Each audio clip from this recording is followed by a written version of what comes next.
So this is the BMS Master, and I've got it. These they sent me these connectors that they apparently cut off of the original circuit boards. I went to the Tesla batteries. So it's a pain in the butt. You got to do a lot of soldering. So how this works is this does two batteries. This connector right here, and so then you got on my Tesla batteries, you got what's that on my finger? You got all these connectors which go to the battery. There's 5 pins, and then this is what is that, 7 pin, and so there's 2 of each per connector here. So that's 2 cells, and here's another 2 cells. And then the slave, because I only got 6 batteries, this does the last 2, and then this is available if I wanted to get another 2 cells.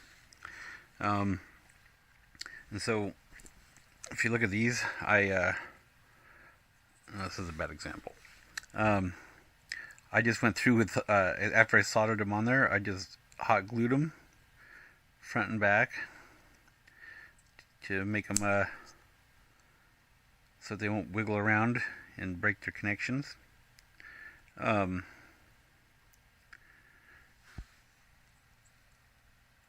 yeah, anyway, and so that part is done, and then here is a 10 pin connector, and there's one on the other side of it. These are for the thermocouples. Each cell has 2 thermocouples, and so the way I divided it up was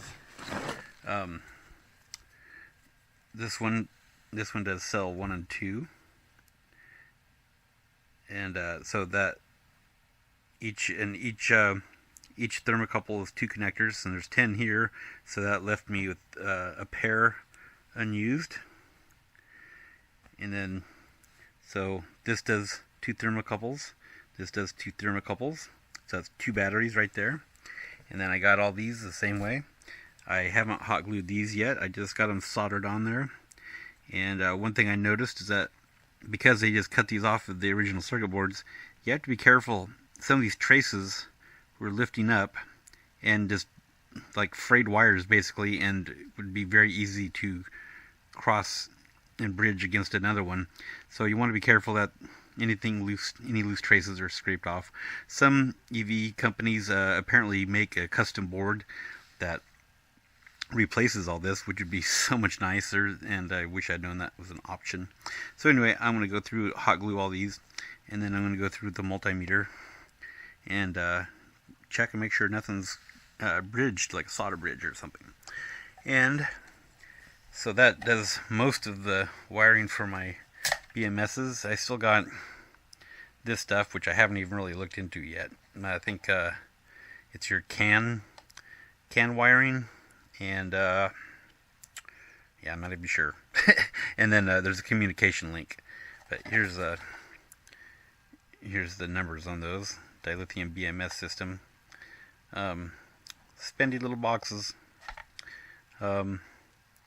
I don't know. You might shop around and see if this is the option you want to go with if you were doing the same conversion as me.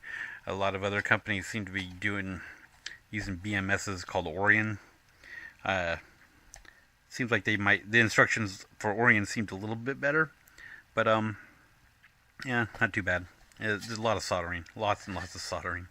I highly recommend using one of these little handy grabber things. I just put the circuit board right in there, and then to hold it, and then I'd solder the tips of the wires so they're nice and coated, and then I'd also put a dab on each of these little circuit boards, and then they'd connect together pretty well.